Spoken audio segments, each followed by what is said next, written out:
Hello and welcome to another plus-sized kite review. This time around, my main focus in this comparison will be on the new Harlem Thrive, but as always, I will try my best to compare it to some of the other top big air kites currently on the market. If you are new to this channel and my videos, you might want to do a little bit of homework first and check out my other reviews on the Evo D-Lab, Harlem Force, and perhaps some of the recent Alula kites like the Ozone Vortex or Slingshot NXT, as I tend to reference my old reviews a lot. If you find this video interesting, entertaining, at all useful, or even just enjoy the lovely scenery from down here in New Zealand, it would be most appreciated if you could drop a like and subscribe, and be sure to throw in the comments any experiences you've had riding some of these kites I've reviewed recently, or others you're hoping to see me review next.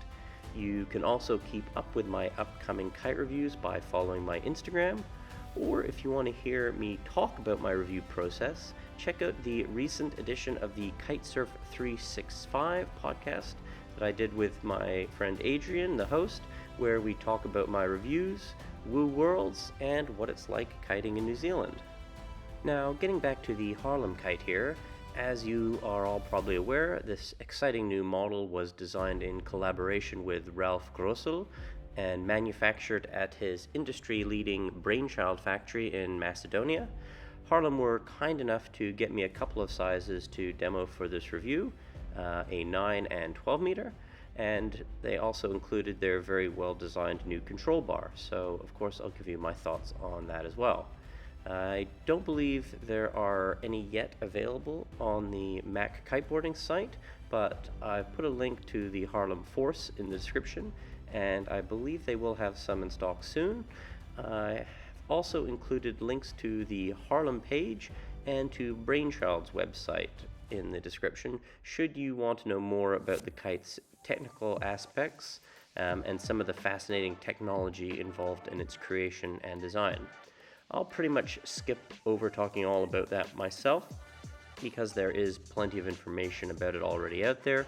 So as usual, I'll just focus on how the kite feels, performs, and my experiences riding it with each session. Now, talking about the kiting, because our season has been a bit shite so far, it took me a couple weeks to actually get out on the 9 meter version, so my first couple of impressions riding this kite were by using the 12 meter size. So I'll start there. As you might expect, like the Harlem Force, when you first get the kite out of the bag, you're not only impressed by its fairly flashy color scheme, but it's super lightweight. Just like an Alula kite, when you pump it up, you better get something on top of it fairly quickly, or risk it sliding away in a gust. Although it did seem to stay in place a little bit better than my D-Labs, although they're the same weight, I believe, perhaps because the leading edge material is not quite as stiff and slippery as Alula. This is not something I was really paying super attention to, just more of a casual observation. I also found this material was a bit easier to pack away after my sessions, which I really appreciated, as it folds up much easier and cleaner than my Alula kites do. But before we get to the kites in detail, I'll just quickly cover my feelings on the bar. The design as a whole is really nice and clean and practical, something I also appreciate about my North Navigator Pro bar, if you've watched that review. Looking over it, it doesn't seem to have the same level of unique design as some of the bars I mentioned in my bar review, like the Sensor 3 Pro, Nav Pro, or my Trust bars. And by that I mean it has certain areas like the pulleys and quick release that seem to follow a fairly generic design that you see with a lot of industry bars that are more standard in their parts. But it does have more unique design elements around the grip and the auto unwind in particular. The grip itself is great in the hand, rounded around the back through the base of your hand, with a little elongated section in the front that would go under the base of your fingers to add a slightly more ergonomic feel than a standard fully rounded bar. In the lighter winds and warmer sessions, I really enjoyed the grip overall. However, it is a bit more firm than what I'm used to with my Nav Pro bar, So this actually did bother me a little bit in the really strong, colder session I had. The centerpiece, or monoblock as they call it, is a single rectangular piece that flows through a very robust stainless steel centerpiece, which I may prefer to the double tubes versions you get with other bars, like my Nav Pro or my Core bar, mainly because it ends up being slightly less wide, and I don't have this weird fear in the back of my head that I'm accidentally going to jam a finger through it. The whole system works really smoothly. Of course it is new, but I do always wonder how with auto unwind bars they will last and stand the test of time. I think I mentioned in my bar review, I used to have a click bar years back with a similar rectangular monoblock that would start to wear and cause it to bind up a little bit after a few months. But noticing this one, it has a larger gap for the block to roll through and two little circular steel pieces that seem to roll nicely, and I would have to imagine this creates a lot less friction and must reduce the amount of sand and debris that would get stuck on it. So I have high hopes this one will last for quite some time. The weight of the bar is a little heavier than my Nav Pro bar, but not so much that it was an obvious distraction while kiting, because I actually had to pick them up when I was off the water to make sure I was even right about that. I would appear the added weight went into pieces like the stainless steel centerpiece, which is something that admittedly I don't like the feel of when it was really cold, but it does seem like a worthwhile upgrade because I really do hate having to replace the little plastic centerpieces on my truss and sensor bars every 4 to 6 months. Those replacement pieces are quite cheap. They're just super annoying to have to fit every time you replace them. The lines are high quality SK99 Plus lines, so you know they will be durable. But one thing I noticed is that where the Y splitter is, there is no sleeving, but instead what they've done is used a slightly thicker line up until the point of the splitter, and the splitter is just attached directly onto that line.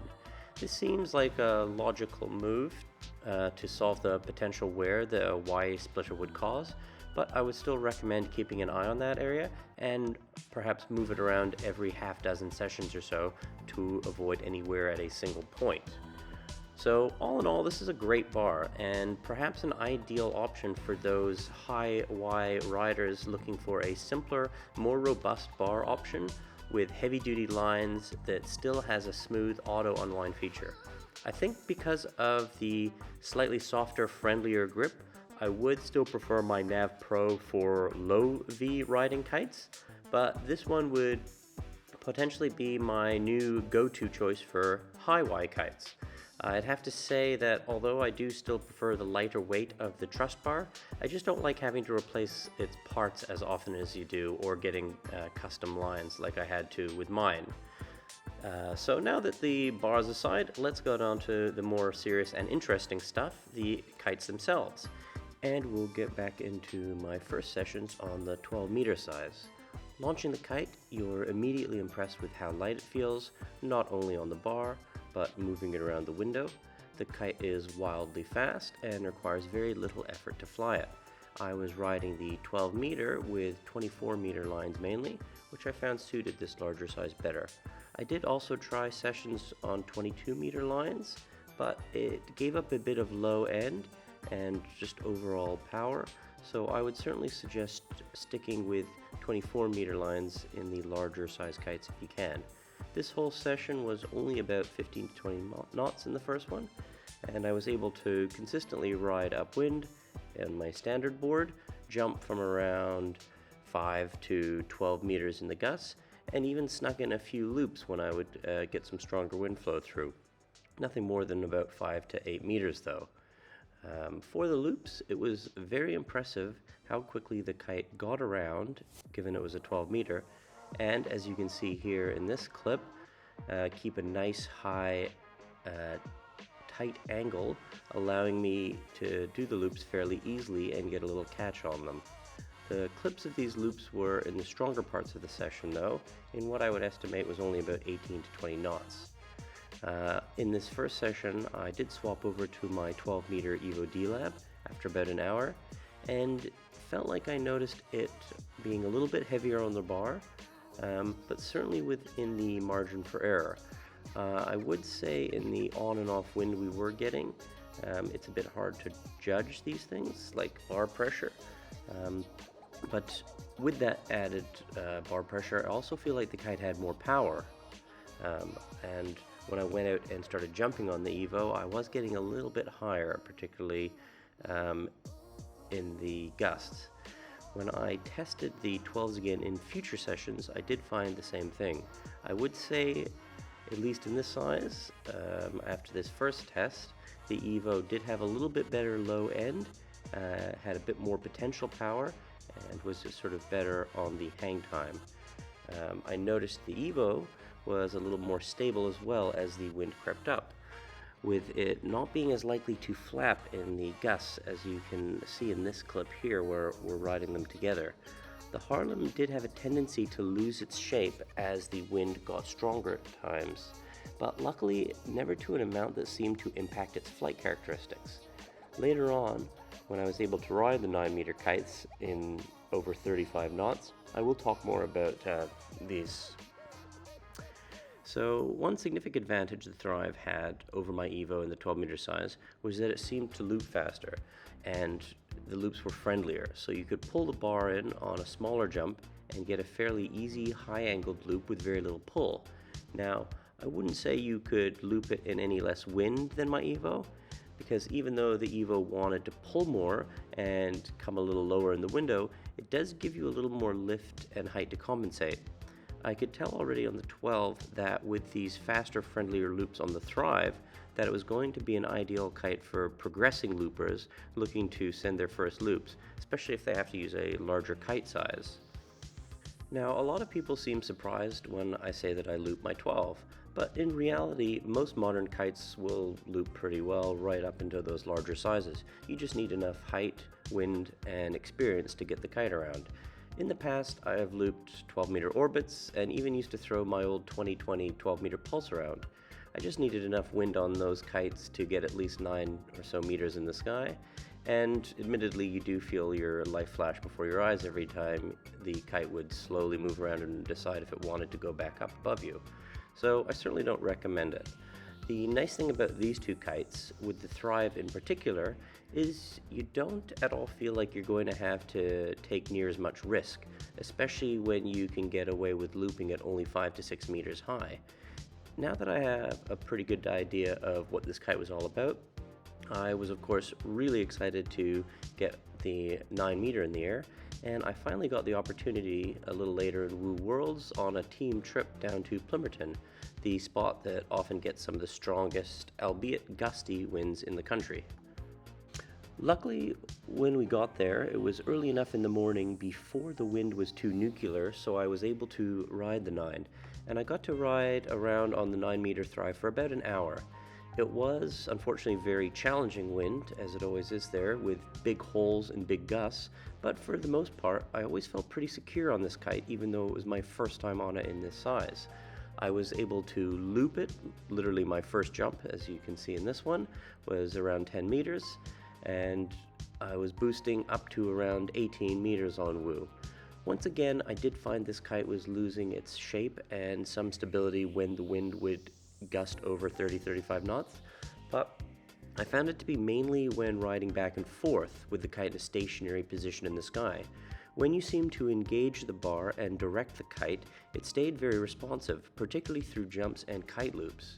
It seemed to me like because it was only 3 struts, it didn't have the overall rigidity and stability to fly perfectly in the wind like some of the top 3-strut Alula kites would, but the kite was still stiff enough and fast enough to overcome the lack of stability with its performance. In a future session, I did get a cleaner 35 to 40 knots on this 9, and although I was still finding this was happening, I never felt like I was losing control of the kite while straight jumping or looping yet again.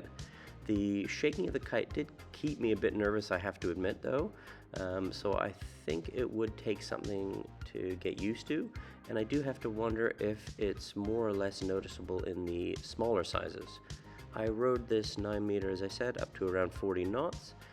In the last session I had on it, I was jumping over 20 meters, and these were in winds that I could have easily gone down to an 8 meter, which I actually ended up doing on that day, to compare it to a couple of other kites. As you can see in this drone footage here at Mirawai, with the idea of what kind of conditions we had. Aside from these two nuclear sessions on the 9, I also put it up in some really light winds for me with it, only around 20 to 25 knots, where I had to ride my bigger 145 light wind board to make sure I could stay upwind and do some tricks on it. I did this to get a good idea of the kite's low end and how it felt in tricks, because we just haven't had a lot of 9 meter wind. So like this front roll kite loop, I was only 6 meters high. And the kite did a great job, as you can see, of giving me just enough lift, but also getting around super fast. I also lent this kite to a friend who's a regular Evo D-Lab rider, who's been struggling to progress her kite loops, because I was really curious what she would think of it. Like me, she found the kite a lot more forgiving to loop, and it actually helped to give her a bit of added confidence to go for them more often. So how do I think it compares overall in the key areas that I like to discuss? Starting with boosting and hang time, I think it is certainly one of the better ones I've tried if you can get the timing just right. I was finding that I would oversend the kite a fair bit with how fast it is, so didn't quite get the sweet spot as often as I might on, say, a Rebel, XR, but it was not as hard to find as I did originally with my D-Labs. That said, it just didn't seem to as often reward you with some bonus lift like I find the top Alula boosters like my D-Lab or the Slingshot NXT seem to. So I would put its potential for boosting just behind that top tier of kites. I think it has slightly more power and lift than, say, the top Orbits, the Nitro V2 or the Force, landing it somewhere around the Vortex and Era area for potential. Although fellow Flying Kiwis Hugo and Toby might have to say something about the ultimate potential for the Era, given their recent Woo Worlds domination. I do think because of this kite's speed, a lot of people, myself included, are going to struggle to get insane height with it right out of the bag on the smaller sizes. But as I found with my last 9 meter session, the kite is so light and easy to use, you can ride it in pretty maxed out wind and still feel reasonably in control. The hang time, I believe, is also just a tier below the top few floaters out there, somewhere again perhaps around the Vortex, which I actually think is just above the Era and those other Dacron kites I mentioned, except for perhaps the Code V2, which still has a lot of the same feel coming down as its superior relative, the NXT.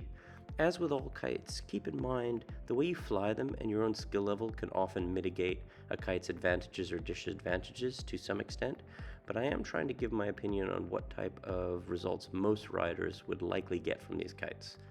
I was finding my hang time was being a little compromised by the Thrive due to how fast it is, like with the Force. Because it has a tendency to also heli loop super fast, if you didn't purposely send it a little wider above you, you'd often risk not getting quite a soft landing as a slower, more naturally floaty kite. This is something getting fairly common, I've found, with these super fast looping kites these days. Now, onto the loops. This is where the kite really shines.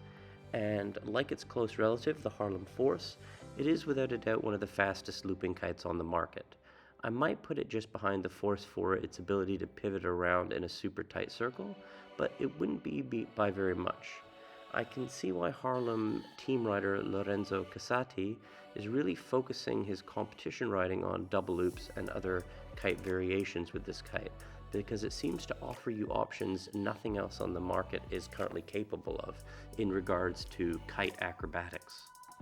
As I mentioned earlier, when describing the first session on the 12, whatever size you seem to be on, the kite can loop super high and tight if you just crank that bar, and with very little pull in the loop, which until very recently has been fairly uncommon with a more bow-shaped kite like this. With the right timing, you can get a similar effect on the Evo D-Lab, but they still seem to have more yank to them in my opinion. There are a few kites that I can think of with this shape now that would come close to looping so fast and tight, particularly the Ozone Vortex and the Core Pace being the first that come to mind. The Core being one which I've only been recently testing for another review, so hopefully I'll be able to talk a lot more about that in a future video. When comparing it to my favorite Dacron loop progression kites, like the Nitros and Orbits, it shares some of those ideal characteristics of fast and tight with a more forgiving and less aggressive yank through the loop, which make them all ideal for confidence building when it comes to loop progression. With this Thrive, the speed is probably even faster than my Orbit Pros or Nitros, so it's certainly going to take some getting used to in the smaller sizes, and I'm thinking might just be the best option for loops in the 10 and up kite size. I also tend to find with sizes 10 and up, the increased speed seems to be something that benefits more riders, at least at an intermediate level and up, as the increased size tends to make it easy enough to adapt to quickly. Comparing it to other Dacron kites like the Orbits or Nitros does seem a bit unfair, of course, on the whole, because overall it seems to fall somewhere closer in performance and price, I believe, to an Alula kite, although maybe being a tier below the price tag. Aside from price, the main advantage of these other Dacron kites would have to be that they are 5 struts. So I believe they do a little bit better job of holding their shape and their overall stability in the super strong conditions. In the strongest session I had, I actually went from my 9-meter Thrive down to the 8-meter NXT before finally ending up on the 8-meter Evo D-Lab, and it felt like they all had about the same level of power in that 35 to 40 knot region, with my jumping heights across all 3 kites being within a meter or two, all over 20 meters. It's a bit hard to say for sure, but it did feel like the Thrive and Evo were probably looping a bit faster than the NXT, and even though I was on a 9-meter with the Thrive, it still felt like it was staying a little higher in the window through the loops, with less pull than those other 8-meter kites. It also felt noticeably lighter on the bar than the 8-meter NXT, but heavier on the bar than my 8-meter Evo. I would have to imagine that if the wind did get any stronger in that session, or I got any 50 plus knot squalls, the instability would certainly start to become a big problem for me, and I would have lost all my confidence potentially to send it big on a 9, whereas the other 2 kites being smaller sizes and having stiffer Alula frames handled the conditions better and of course kept my confidence a bit higher to just send it when it was absolutely nuking. So finally, moving on to the confidence building factor as a whole for this kite, well, as I have touched on, for almost anyone of an intermediate level and up, I would say you could just jump on a size 10 in the Harlem and feel pretty dialed very quickly. Because despite the kite's speed, it just seems to have a fairly effortless nature, particularly in the larger sizes. So I think those would be a great place to start. Everyone certainly of that level could get used to the smaller sizes. It would just take a little bit more time on the water, I think. What it may lack in boosting potential versus the top kites in that area, it does certainly make up for in its overall ease of use. So this could be really one of the better kites out there for riders wanting to progress their big air, particularly into kite loops, but who are also still looking to, build on their jumping ability in general. For me personally, I'm not quite sure it would be enough to get me away from my D-Lab quiver just yet, given the investment I already put into them last year. But if I was not already struggling to get through all the 9s I have to review, and was just looking to have a 9-meter of my own, this would be certainly one of the few that I would actually consider getting to go along with my D-Lab quiver, because I think I would find it one of the easier kites to progress with kite loop variations on. I should also add, if I was ever looking to get into doubles, this probably even over the force, would be the 6-meter kite I'd be going for. I'd have to wager that these Harlem kites are currently the top kites on the market right now for the new school doubles and S-loop variations. So there you go, another amazing kite that if you have the opportunity, you should definitely give a try. As always, like, comment, and subscribe, and if you have a moment, I would love to hear your thoughts on these kites and any more in the comments below. Until next time, goodbye.